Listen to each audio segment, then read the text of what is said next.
은혜의 메시지는 성경을 하나님의 말씀으로 믿고 성경 자체에 담긴 힘과 권위를 인식하는 그리스도인들에 의해 여러분에게 전달됩니다. 이 연구에는 신이 주신 설계가 있습니다. 진리의 말씀을 올바르게 나누는 것이 성경을 이해하는 열쇠입니다. 하나님의 틀림없는 책에 대한 흥미로운 탐구에 동참해 주셔서 기쁩니다. 그레이스 성경학교의 총장인 리처드 조던이 여러분이 성경을 이해하고 즐길 수 있도록 돕기 위해 고안된 일련의 메시지 중 하나를 소개합니다. 지금 당장 그와 함께 하세요. 오늘 하나님의 말씀을 함께 공부하는 시간에 여러분과 함께 해주셔서 정말 기쁩니다. 그리고 우리의 공부가 여러분에게 풍성한 축복과 도움이 되기를 바랍니다. 우리는 다시 한번 하나님의 말씀을 살펴보겠습니다.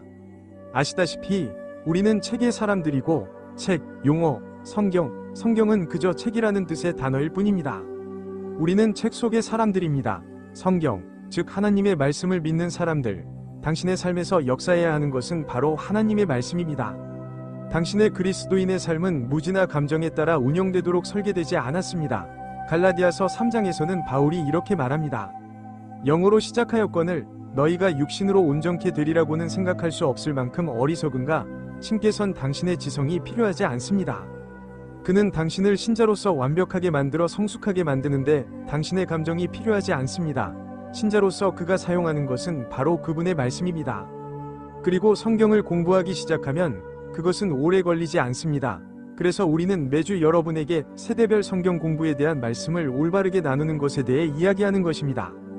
그러면 여러분은 하나님의 말씀에서 편지를 찾을 수 있는 곳을 알게 될 것입니다. 하나님의 말씀을 발견하면 은혜의 분배가 오늘날 우리가 있는 곳에 있다는 것을 알게 되고 로마서가 당신에게 새로운 의미를 갖게 됩니다.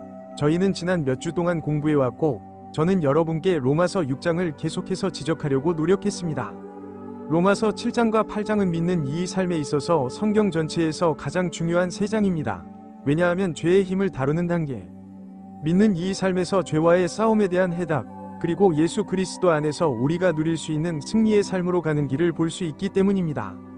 첫째, 로마서 6장에서 우리는 하나님의 은혜 안에서의 우리의 새로운 위치에 대해 배웁니다. 우리는 죄에 대하여 죽었습니다. 우리는 하나님께 살아 있습니다. 로마서 7장에서 우리는 율법에 대하여 죽었다는 것을 배웁니다. 우리는 우리가 살아가는 은혜의 새로운 프로그램을 배웁니다. 우리는 율법 아래 있지 않지만 은혜 아래 있습니다. 그리고 로마서 8장에서 우리는 단지 죄에 대해서만 죽은 것이 아니라 단지 율법에 대해서만 죽은 것이 아니라 육체에 대해서 죽었다는 것을 배웁니다. 그리고 우리는 하나님의 영의 능력, 하나님의 은혜의 능력이 우리 안에서 예수 그리스도의 생명을 생산하여 그의 영광을 위해 일한다는 것을 발견합니다. 그러므로 로마서 8장은 그리스도인의 삶에 대한 정점이라고 할 수 있습니다. 그래서 로마서 8장은 많은 사람들에게 성경 전체는 아니더라도 책 전체에서 가장 소중한 장일 것입니다. 로마서 8장은 그리스도 예수 안에서의 승리에 대한 놀라운 장입니다. 흥미로운 점은 종종 크게 오해받는 성경 구절로 시작한다는 것입니다. 그러니 저와 함께 살펴보시기 바랍니다. 그러니 성경을 꺼내서 저와 함께 로마서 8장을 펴보세요. 이제 제가 성경을 구하라고 말할 때 킹 제임스 성경을 구하시기를 바랍니다. 킹 제임스 성경이 아닌 다른 성경을 구한다면 왜 이 구절이 문제가 되는지 바로 알게 될 것입니다. 바울은 말합니다. 그러므로 이제 그리스도 예수 안에 있는 자들에게는 결코 정죄함이 없나니 이는 그들이 육신을 따라 행하지 아니하고 영을 따라 행함이니라. 그리스도 예수 안에 있는 생명의 영의 법이 죄와 사망의 법에서 나를 자유롭게 하였느니라. 이제 킹 제임스 성경 외에 다른 새로운 성경이 있다면 1절이 마지막 10단어가 빠져있고 그 구절은 이렇게 읽힙니다. 그러므로 이제 그리스도 예수 안에 있는 자들에게는 정죄함이 없느니라. 기간, 그리고 육신을 따라 행하지 아니하고 오직 영을 따라 행하는 자들이라는 구절입니다. 여러분은 모르겠지만 저는 누군가가 성경에서 10단어를 빼내어 그냥 삭제하는 것을 심각한 일로 생각합니다. 그러면 아마 그리스어 본문에 그 단어가 없기 때문일 거야 라고 말할 것입니다. 그것은 그리스어 본문에 나와 있습니다. 문제는 바로 여기에 있어요. 킹 제임스 성경의 그리스어 본문은 하스데민에서 번역되었습니다. 그러니까 그것은 그리스어에 있는지 없는지의 문제가 아닙니다. 그렇습니다. 사람들은 그저 그들을 떠나고 싶어 할 뿐이에요. 사람들이 이 부분을 빼놓는 이유는 로마서 8장 1절을 영원한 안전에 대한 구절로 오용하기 때문입니다. 아시다시피 어떤 사람들은 자신의 교리, 교회의 교리적 입장, 신학적 관점, 교리적 진술이 절대적이라고 믿으려고 합니다. 그리고 그들은 교리적 진술에 맞게 성경 본문을 조정할 의향이 있습니다. 종교와 성경을 믿는 것의 차이는 바로 이것입니다. 여러분의 교리적 진술이나 교회의 사고방식, 종교적 전통, 신학적 신념이 하나님의 올바르게 나누어진 말씀과 모순될 때 여러분에게는 선택권이 있습니다. 당신은 성경을 믿을 수 있고 성경을 믿는 사람은 교파 목록을 믿을 수 없습니다. 아니면 당신은 교파에 속해 있고 당신의 교파를 믿을 수도 있습니다. 그곳은 자유국가예요. 당신은 당신이 믿고 싶은 것을 믿을 수 있지만 로마서 8장 1절에 따르면 당신은 두 가지를 동시에 믿을 수 없습니다. 그러므로 로마서 8장 1절에 있는 영원한 안전의 교리를 올바르게 믿는다면 그 구절의 마지막 10단어를 빼고 올바른 교리를 뒷받침한다면 당신은 종교적인 교회 운영자가 된 셈입니다. 당신은 종교적 속박의 폭정에 굴복했고 당신의 최종 권위인 하나님의 말씀을 버렸습니다. 이렇게 미묘한 일이 일어날 수 있다는 것은 좋은 이유가 있어서 그럴 수 있다는 것을 의미합니다. 즉, 자신이 진실이라고 아는 교리를 유지하는 것입니다. 당신이 진실이라고 아는 교리를 고수하고 또한 하나님 말씀의 정직성을 유지하는 것이 더 낫지 않겠습니까? 제 생각에는 그게 맞는 것 같습니다. 로마서 8장 1절은 오해받고 오용되고 훼손되는데 사람들이 그것을 그렇지 않은 구절처럼 만들려고 하기 때문입니다. 아시다시피 신자의 안전 문제는 고려되지 않습니다. 로마서 6장, 7장, 8장에서는 로마서의 처음 5장이 은혜의 첫 번째 기본 원리를 제시하는데 그것은 예수 그리스도의 흘린 피를 통한 믿음을 통한 은혜로 위롭게 된다는 것입니다. 로마서 5장은 예수 그리스도 안에 있는 절대적이고 완전하고 전적인 영원한 안전에 대한 성경의 위대한 장입니다. 시간이 지나도 일어나는 일들이 당신을 불안하게 만들 수는 없습니다. 실패조차도 당신을 불안하게 만들 수는 없습니다. 로마서 1장 25절 정당화의 문제를 영원히 해결하세요. 그러나 로마서 6장, 7장, 8장은 그리스도인의 삶을 다루고 있습니다. 로마서 6장, 7장, 8장은 그리스도인의 삶이 무엇인지에 대한 문제를 다루고 있습니다. 로마서 6장은 죄의 원리와 죄의 권세에 대한 해답, 그리고 믿는 이의 삶을 다루는 단계이며 로마서 7장에서는 그 내용을 다루고 있습니다. 그 갈등은 법의 원칙과 그것이 신자의 삶에 미치는 속박, 그리고 신자가 이러한 성과에 기반한 수용적 사고방식 아래에 있다는 것과 관련이 있습니다. 로마서 8장에서는 그리스도 예수 안에서의 삶의 원칙에 기초한 신자의 삶이 문제이지 당신이 보안 셔틀을 본 지 오래되지 않은 문제입니다. 우리는 당신의 산책에 대해 이야기하고 있어요. 로마서 8장을 살펴보면 세 번째 단어는 그러므로 이제 그리스도 예수 안에 있는 자들에게는 정죄함이 없다고 말하고 있습니다. 그러면 무엇? 그렇다면 그 단어는 어떤 목적을 가지고 존재하는 단어인 셈입니다. 방금 말한 내용을 바탕으로 결론을 내리기 위해 거기에 있는 것입니다. 글쎄요, 8장 1절 바로 전에 말씀드린 내용이에요. 그러면 7장 24절에서 무엇을 발견할 수 있습니까? 오, 저는 불쌍한 사람이로다. 누가 저를 이 사망의 몸에서 건져낼까? 저는 우리 주 그리스도 예수 그리스도를 통하여 하나님께 감사드립니다. 그러므로 저는 마음으로는 하나님의 법을 섬기고 육신으로는 죄의 법을 섬긴다고 강조합니다. 그러므로 이제 그리스도 예수 안에 있는 자들에게는 정죄함이 없나니 이는 육신을 따라 행하지 아니하며 죄의 법을 섬기지 아니하고 오직 영을 따라 행하며 법 아래 있지 아니하고 은혜 아래 있어 하나님을 섬기는 자들에게는 정죄함이 없느니라. 8장 1절에서 문제가 나오는데 그 내용은 봉사입니다. 그리고 만일 너희가 섬기는 것이라면 저는 하나님의 법을 섬기고 육신으로는 죄의 법을 섬기노라. 만약 제가 하나님께서 은혜로 주신 정체성에 따라 하나님을 섬기고 율법의 과정이 아닌 은혜의 과정대로 걷는다면 저는 나 자신을 정죄하지 않을 것입니다. 저는 구원받지 못할 것이다. 제가 하고 싶은 좋은 일은 하지 않아요. 그리고 제가 하고 싶은 하지 않을 악을 저는 행하고 저는 육신에 속해 있으며 지극히 높으신 하나님을 참으로 부끄러워하면서도 죄 아래 팔렸습니다. 저는 거짓된 정체성으로 살지 않을 거야. 당신은 말하죠. 글쎄요, 저는 당신이 자신을 비난할 수 있다고 생각하지 않았어요. 로마서 14장을 살펴보세요. 14장 9절 번호입니다. 20이 너는 믿음이 있느냐? 그것을 하나님 앞에서 내 것으로 삼으라. 행복한 사람은 자신이 허락한 것에 대해 자신을 정죄하지 않는 사람이다. 의심하면서 먹는 사람은 믿음으로 먹지 않기 때문에 저주를 받는다. 믿음에서 나오지 않는 것은 모두 죄입니다. 그럼 여기서 고기를 먹으면 지옥에 떨어진다고 생각하시나요? 아니면 당신은 영원한 불에 자신을 던질 것인가요? 글쎄요, 그게 사실이 아니라는 건 아시죠? 그게 자기 비난이라는 걸 알잖아요. 그것은 자기 자신입니다. 저는 바로 그런 비참한 인간이다. 그게 바로 당신의 그리스도인 삶이 무너지고 있다는 뜻이에요. 그리고 당신은 정말 비참한 놈이었어요. 당신의 삶에는 그런 종류의 비난이 없습니다. 여러분이 영을 따라 행할 때 완전하고 절대적이며 전적인 승리가 있고, 그리스도께서 그리스도 안에서 여러분에게 주신 정체성 안에서 사는 삶이 있습니다. 로마서 8장 2절. 그리스도 예수 안에 있는 생명의 영의 법이 나를 죄와 사망의 법에서 자유롭게 하였습니다. 법이 있어요. 그리스도 예수께서 사시는 삶을 살아가는 것이 있습니다. 로마서 8장은 구원을 잃는 것에 대해 말하는 것이 아닙니다. 구원에 대한 확신을 말하는 것이 아닙니다. 이는 정죄를 정의하는 7장을 참조한 것입니다. 그것은 율법 체계 아래서 육신으로 행하는 것과 영으로 행하는 것을 정의합니다. 지난 시간에는 어떻게 공부했나요? 갈라디아서 5장 18절. 영의 인도를 받는 자들은 율법 아래 있지 아니하니라. 하나님의 영의 인도를 받는다는 것은 결코 자신을 하나님이나 다른 사람들에 대한 성과 중심의 수용 프로그램에 두지 않는다는 것을 의미합니다. 그리고 다른 사람을 성과 기반 수용 프로그램에 포함시키려는 것은 아닙니다. 아시다시피 그리스도 안에서 하나님께서 여러분에게 요구하시는 모든 것이 완벽하고 온전히 충족되었다는 것을 이해하게 되면 그는 여러분에게 완전하고 총체적인 용서를 베푸십니다. 그는 당신에게 완전하고 전적인 수용을 베푸신다. 당신은 사랑하는 사람에게 받아들여졌습니다. 그는 여러분을 자기의 작품으로 삼으셨습니다. 그는 세상이 창조되기 전에 선한 일을 하도록 그리스도 예수 안에서 창조되었습니다. 당신의 영광을 위하여 그는 당신에게 삶의 목적과 의미를 줍니다. 당신이 필요로 하는 모든 것은 예수 그리스도 안에서 충족됩니다. 그러니 여러분은 받아들여지고 목적과 의미를 얻고 용서를 얻기 위해 배우자, 자녀, 종교 등 다른 사람을 이용할 필요가 없습니다. 하나님께서는 이미 그리스도 안에서 여러분의 모든 필요를 충족시켜 주셨습니다.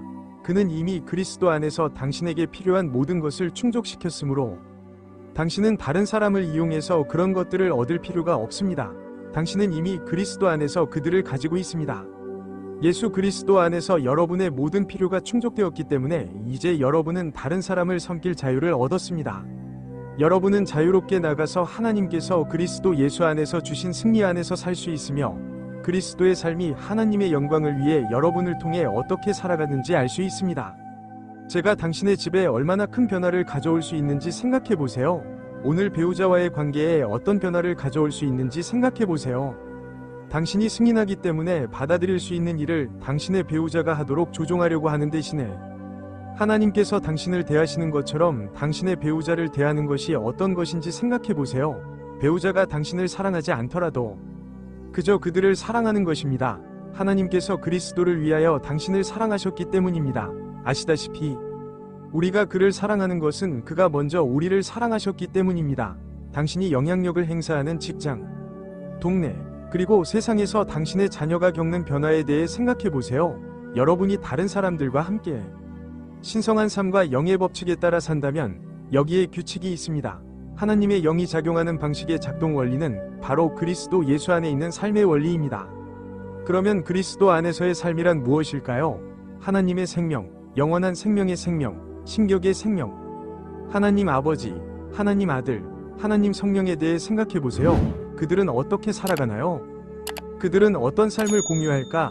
아버지가 무언가를 하려고 할 때 그는 아들을 생각합니다. 그리고 성경은 이렇게 말합니다.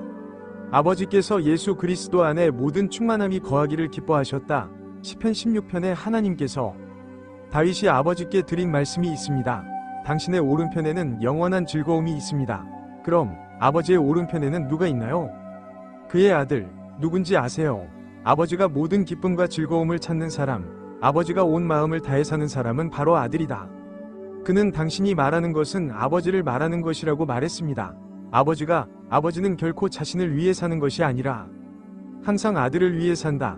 이제 주 예수 그리스도를 높이면 빌립보서 2장에서 모든 무릎이 꿇고 모든 혀가 예수 그리스도를 주님이라고 고백하게 될 것이라고 말씀합니다. 무엇에? 하나님 아버지의 영광을 위하여 예수 그리스도께서 높여지실 때 그분은 결코 자신을 높이기 위해 높여지신 것이 아닙니다. 그는 항상 아버지의 영광을 위해 살았습니다. 성령이 오셨을 때 예수님께서는 이렇게 말씀하셨습니다. 성령이 오시면 자기 자신에 대하여 말씀하지 않으시고 나를 영광스럽게 하실 것입니다. 신이 모든 구성원은 신이 다른 구성원을 섬기고 영광스럽게 하는 목적으로 살아갑니다. 그들은 자발적으로 그렇게 합니다. 그들은 누구에게도 지시받지 않았는데도 그렇게 합니다. 그게 그들의 삶이 돌아가는 방식일 뿐이에요. 글쎄요, 그것이 바로 신이 당신에게 주고 싶어하는 삶이며 신이 당신에게 준 삶이에요. 만약 당신이 신자라면 그것은 내 기준에 맞게 살면 받아들여질 거야 라고 말하는 삶이 아닙니다. 내 인생은 순간적으로, 자연스럽게, 전적으로 다른 사람을 위해 사는 인생이라고 말하는 인생입니다. 일요학교에서는 어린아이들을 가르칩니다. 만약 당신이 마음속에 기쁨을 갖고 싶다면 예수님이 다른 사람들을 기쁘게 하시는 이유는 바로 당신 자신이기 때문입니다. 순서는 이렇습니다. 하지만 진정한 기쁨은 예수님과 다른 사람을 먼저 생각하고 자신을 잇는 것입니다. 아시다시피 그리스도 예수 안에 있는 생명의 영의 법칙은 하나님의 생명이 곧 하나님께서 여러분에게 주고 싶어 하시고 이미 주신 생명이라는 뜻입니다. 그리고 그것이 바로 하나님께서 원하시는 바입니다. 곧 당신을 통해 그분의 영광을 위해 살아내어 죄와 사망의 법에서 당신을 자유롭게 하는 생명이 되는 것입니다. 이제 죄와 사망의 법입니다. 우리는 지난번에 그 문제에 대해 이야기했습니다. 여러분이 죄와 사망의 법으로부터 자유롭게 되는 길은 갈보리에서 주 예수 그리스도께서 이루신 완성된 사역을 통해서입니다. 로마서 6장은 이렇게 말합니다. 로마서 6장은 우리가 그리스도 안에 있기 때문에 우리는 아담 안에 있고 아담 안에서 모두 죽지만 그리스도 안에서 모두 살아난다고 말합니다. 그러므로 우리가 해야 할 일은 아담에게서 나와 그리스도 안으로 들어가는 것입니다. 그리고 그 일을 하는 방법은 한 영에 위한 것입니다. 우리 모두는 한 몸으로 세례를 받았는가? 모르세요. 로마서 6장은 말합니다. 예수 그리스도 안으로 세례를 받은 우리 모두가 그의 죽음 안으로 세례를 받았으므로 우리는 그와 함께 묻혔습니다. 죽음으로의 세례를 통해 우리는 새로운 삶으로 살아가도록 일으킴을 받습니다. 우리는 하나님의 영의 신성한 세례를 받았습니다. 우리는 아담에게서 나왔습니다. 그래서 제가 로마서 6장에서 그 문제에 대해 이야기할 때마다 누구도 세례의 물 분자를 하나 더 첨가하는 것을 허용하지 않느냐고 말했던 겁니다. 그들이 그렇게 할 때 그들은 당신의 영적 목을 베는 셈입니다. 로마서 6장에 물을 넣는 사람은 누구든지 반대자이며 예수 그리스도의 십자가 사역에 대한 원수이며 하나님의 은혜에 대한 원수이자 왜곡자입니다. 제가 당신에게 그 말을 할 때마다 말했듯이 저는 당신을 불쾌하게 하려는 것이 아닙니다. 그것이 어려운 진술이라는 것을 알고 있습니다. 그렇게 심하지 않아요. 어렵죠. 어려운 점은 성경은 이해하기 쉽다는 것입니다. 믿기 어렵네요. 이 프로그램을 통해 제가 여러분에게 얻고 싶은 유일한 공격은 십자가의 공격입니다. 저는 공격적인 태도를 취하고 싶지 않습니다. 저는 누구에게도 불쾌감을 주고 싶지 않습니다. 십자가가 예수 그리스도가 모든 것이고 다른 모든 사람은 모든 것이고 다른 모든 것은 아무것도 아니라고 말하기 때문에 불쾌하다면 그렇게 받아들여도 됩니다. 만약 당신이 그것에 대해 기분 나쁘게 생각한다면 저는 괜찮습니다. 기분 나쁘다. 그러나 십자가 때문에 기분 나빠하라. 하지만 여러분, 누구도 그렇게 하지 못하게 하세요. 로마서 6장 3절을 이해하신 대로 읽으시면 됩니다. 예수 그리스도께 세례를 받은 사람은 다 물로 세례를 받지 않은 줄을 너희가 알지 못하느냐. 그 구절을 교파적 교리로 왜곡해야 합니다. 당신은 말했지만 제 종교적 전통은 상관없어요. 당신은 당신의 종교적 전통을 믿을 수 있습니다. 로마서 6장 3절을 믿는다고 말하지 마세요. 그렇게 할 때면 릭 형제님, 왜요? 라고 묻게 됩니다. 왜냐하면 저는 읽을 수 있고 당신도 읽을 수 있기 때문입니다. 그게는 그럴 만한 코가 없어요. 그런 식으로 그 장을 맞춰보세요.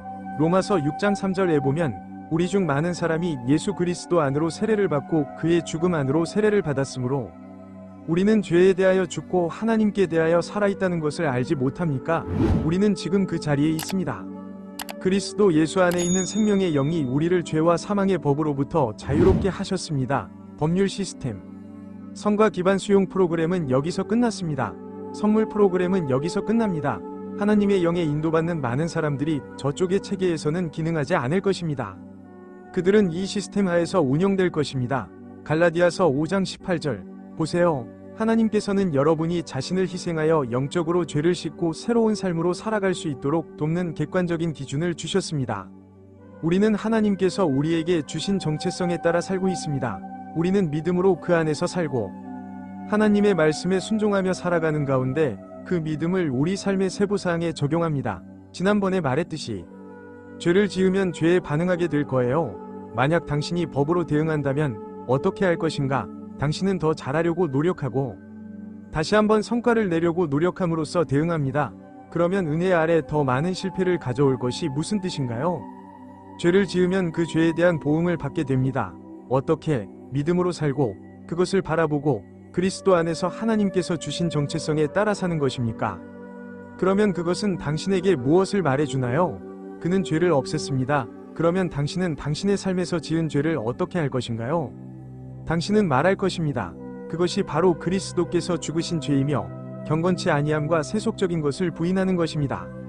십자가가 가르치는 것은 하나님의 은혜가 모든 사람에게 나타나 구원을 가져온다는 것입니다. 이는 십자가가 무엇인지를 가르쳐줍니다. 불경건함과 세상적 정욕을 부인하고 그것을 부인하며 사는 것은 더 이상 죄가 아닌 것임을 가르쳐줍니다. 이것이 바로 나이고 하나님께서 그분의 아들을 통해 나에게 주신 정체성에 따라 살아야 합니다. 로마서 8장, 갈라디아서 2장 20절입니다. 바울은 말했습니다. 저는 그리스도와 함께 십자가에 못 박혔습니다. 그러나 저는 스스로 사는 것이 아니요 오직 그리스도께서 내 안에 사시는 것이니 제가 지금 육신 안에서 사는 것은 그 생명이로다. 저는 저를 사랑하시고 저를 위해 자신을 바치신 하나님의 아들을 믿는 믿음으로 살아갑니다. 그가 저는 하나님의 아들의 믿음으로 산다 라고 말했을 때 예수 그리스도께서는 아버지의 말씀에 위지하여 삶을 사셨습니다. 예수께서 정원에 계실 때 그 잔을 바라보시며 말씀하셨습니다. 아버지, 그러나 제 뜻대로 마시옵고 아버지의 뜻대로 하옵소서. 그래서 바울은 죽음까지, 심지어 십자가의 죽음까지 순종했다고 말할 수 있었던 것입니다. 그는 아버지의 뜻에 순종하여 그곳에 갔고 아버지와 그의 말씀과 그의 계획에 위지하여 당신과 나도 그와 똑같은 삶을 살아야 합니다. 우리는 하나님의 말씀에 전적으로 위지하여 살아야 하며 이것이 바로 우리가 진정 누구인지 그리고 하나님께서 우리와 관계를 맺는 방식이라는 사실에 위지해야 합니다. 우리는 정말로 완전히 용서받았습니다. 그는 실제로 자신을 희생하여 우리의 죄를 없앴습니다. 그는 정말로 우리 안에 살고 있습니다. 죄에 대해 무슨 뜻인지 아세요? 즉, 죄는 당신의 시간을 완전히 낭비하는 것입니다. 당신의 구주를 십자가에 못 박은 죄. 오늘 당신의 삶에서 활동적인 시간을 보내는 것은 완전히 시간 낭비일 뿐입니다. 간통이든 성적 부도덕이든 술 취함이든 화학물질에 대한 중독이든 분노든 비통함이든 분노든 종교든 신과 다른 사람들이 당신을 받아들이도록 하려고 노력하는 선행이든 이 모든 것은 당신의 시간 낭비일 뿐입니다. 왜냐하면 그것은 바로 당신 자신이기 때문입니다. 그리고 당신은 말합니다. 당신이 하나님의 말씀을 듣는다면 당신의 삶을 지배할 것은 바로 당신이 위지하는 것이라고요. 그래서 우리는 매주 여기에 와서 하나님께서 당신을 그의 아들로 만드신 것에 감사하는 것입니다. 그냥 지터버그를 뛰어다니는 게 아닙니다. 저는 예수님에 관한 것들을 정말 좋아해요. 저는 그리스도 안에서 당신을 어떤 사람으로 만드셨는지 그리고 그리스도의 몸의 일원으로서 당신이 누구인지에 대한 하나님 말씀의 사실을 아는 것에 대해 말하고 있습니다. 오늘날 하나님께서 무엇을 하고 계신지 이해하세요. 하나님께서 무엇을 하시는지 그분의 아들 주 예수 그리스도를 위해 가지고 계신 위대한 우주적 계획, 우주에 대한 그분의 우주적 계획, 그리고 그리스도의 몸의 지체로서 우리가 그것에 어떻게 들어맞는지 아십시오. 만약 당신이 그것에 대해 알고 싶다면 그것을 이해하도록 하세요. 그 진실이 당신의 삶에 살아있게 하세요. 그것이 현실이라는 입장을 취하세요. 당신은 하나님의 계획에서 어디에 있는지 이해할 뿐만 아니라 하나님 말씀의 진리가 어떻게 작용하는지 그리고 당신 삶의 세부사항들이 어떻게 이루어지는지 보게 될 것입니다. 만약 당신이 삶 속에서 하나님의 뜻을 행하고 싶다면 그저 방법을 찾으세요. 하나님의 말씀에서 하나님께서 무엇을 하고 계신지 알아보세요. 그리고 믿음으로 그것을 행하십시오. 그러면 당신은 그것을 행하게 될 것이고 당신의 삶이 변화되는 것을 보게 될 것입니다. 당신이 많은 규칙과 규정을 적용하기 때문이 아니라 당신은 이 세상에 동화되지 않고 당신의 마음을 새롭게 함으로써 변화될 것입니다. 하나님께서 당신의 삶의 세부 사항을 생각하시는 것처럼 생각하면 당신은 그리스도의 사랑, 예수 그리스도께서 당신에게 주신 생명, 하나님께서 그의 아들을 통해 당신에게 주신 그의 위대한 사랑, 그의 위대한 자비, 그리고 당신에게 풍성하고 거저 주시는 그의 은혜에 의해 동기를 부여받게 될 것입니다. 저는 당신에게 그 기쁨을, 당신에게 그 승리를 원해요. 그래서 우리는 매주 여기에 옵니다. 다음에는 공중이나 공중에서 다시 만나요. 그때까지 마라나타.